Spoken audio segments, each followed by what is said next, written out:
가시박이란 생물은 막강한 번식력을 가진 덩굴식물입니다. 4대강 곳곳을 뒤덮은 이 가시박의 피해가 갈수록 심각해지고 있습니다. 당초 정부는 4대강 사업 전에는 생태계 파괴는 없을 거라며 사업을 옹호했지만 저희가 입수한 보고서에선 외래종 번식과 강의 호수화가 관측된다고 우려했습니다. 먼저 생태계 교란의 실태를 보시고 취재 기자와 함께 정부의 대응 문제점과 대안을 짚어보겠습니다. 이호진 기자입니다. 충남 금강에 있는 청벽대교 인근입니다. 호박잎과 비슷하게 생긴 이파리를 가진 덩굴 식물들이 강기슭을 뒤덮고 있습니다. 식물들끼리 얽히고 설켜서 땅이 보이지 않을 정도입니다. 나무를 타고 올라가면서 인근 절벽까지 뒤덮은 이 식물은 2009년 생태계 교란 식물로 지정된 가시박입니다. 가시박은 1990년대 호박 접붙이기용으로 미국에서 들여온 외래종입니다. 덩굴선으로 다른 식물을 휘어감은 뒤 줄기를 끌어당겨 세력을 넓히는데 며칠 만에 수십 센티미터가 자라기도 합니다. 하면은 좀 당분간은 좀 깨끗하죠. 깨끗하고 조금 있으면 또 지저분하게 많이 나죠. 풀이 금방 나니까.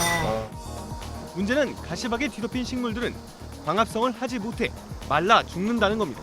주변을 고사시키는 무법자 같은 특성 탓에 식물계의 황소 개구리로 불리기도 합니다. 가시박의 습격은 4대강 다른 곳에서도 관측됩니다. 취재진은 정부가 얼마 전 낙동강 구의 생태계를 모니터링해 작성한 보고서를 입수했습니다. 이 보고서에 따르면 가시박이 낙동강의 7개 구에서 관측됐습니다. 또 다른 생태계 교란종인 돼지풀도 6개 구에서 나타났습니다. 모두 4종의 유해식물이 강변에서 자라고 있다는 겁니다.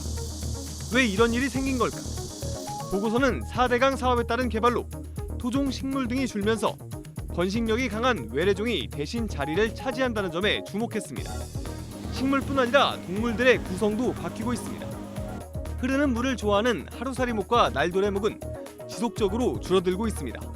반면 고인물을 좋아하는 잠자리목과 딱정벌레목은 급증하고 있다는 겁니다. 강이 호수처럼 변해간다는 지적이 나오는 이유입니다. 강물 생태계가 얼마나 건강한지 보여주는 척도인 생물 다양성도 악화하고 있습니다. 잉어과의 민물고기인 멸종위기 2급 백조어는 꾸준하게 줄어드는 상황이고 반대로 최상위 포식자면서 역시 외래종인 블루길 관측 장소는 5년 만에 3배 가까이 늘었습니다.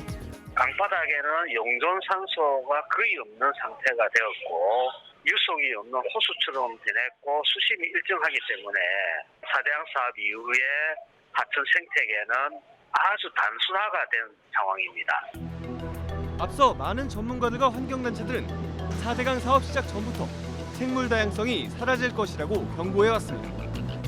하지만 정부는 장밋빛 생태계를 장담해왔습니다. 환경부가 2010년 10월 배포한 보도자료만 봐도 4대강 사업으로 서식 환경이 다양화돼 생물 다양성이 풍부해진다고 주장했습니다. 정부는 생태계 파괴 우려에 맞서 2012년 여름에도 유속이 느려졌다고 강이 호수화된다고 보기 어렵다는 반박론을 펴기도 했습니다. 하지만 4대강 사업이 완공된 지 3년가량이 지나면서 작성한 보고서엔 결국 생물 다양성이 줄고 강이 호수처럼 변하고 있다고 했습니다.